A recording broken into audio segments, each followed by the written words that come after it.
So the growth came, or the growth plan, you kind of have to start before really anything to do with sea transport. So I had a haulage firm up in the northeast, near the Port of Tyne actually, in fairness, and had ambitions of growing by acquisition anyway.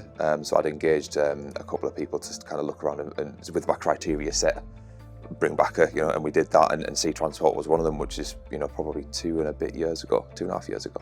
And the thing that really struck me the moment that I kind of got into under the skin of sea transport was what a kind of what a diamond it was, and the things that they do here aren't done in other locations.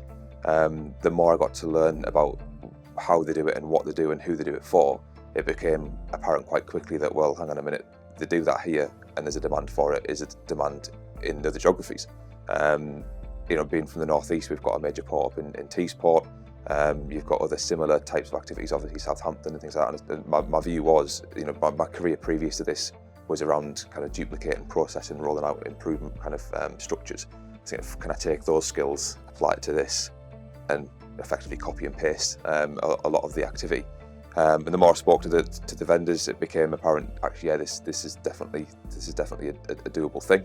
And then it was a case of putting the plan together and making that pitch, I suppose, and trying to get the right people around me to allow that to happen. And that's where we end up today. So the kind of the pitch of developing the four corners of the UK port-centric services, and then at an appropriate point in the future, having that centre point to rotate everything around hub and spoke style. That'll give us full coverage of the UK and the services that we offer, and then also the ability to grow a national contract base, which was, that's where it came from. It was a funny one, because I could see what had happened to me 25 years ago with my business, that I started up from nothing on my own and built it up to a point where I couldn't really take it any further.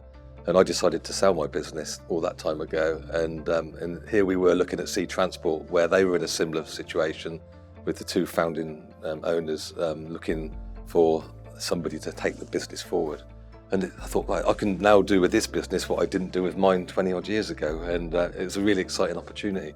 And I think the issue 25 years ago was I never had any financial support behind me. I was on my own. I was still relatively young. I was Richard's age. And so I'm looking at Richard, seeing myself 25 years ago, and I'm thinking, if only I had someone like me 25 years ago, what I would have done. And I shouldn't say it really, but it's almost like I'm a father figure to him in some ways. But so that's what the attraction to me was the fact that I could now pick up where I left off with a little bit more experience in business, a lot more experience in the transport world, and hopefully the experience I'm bringing to the company will help it to move forward.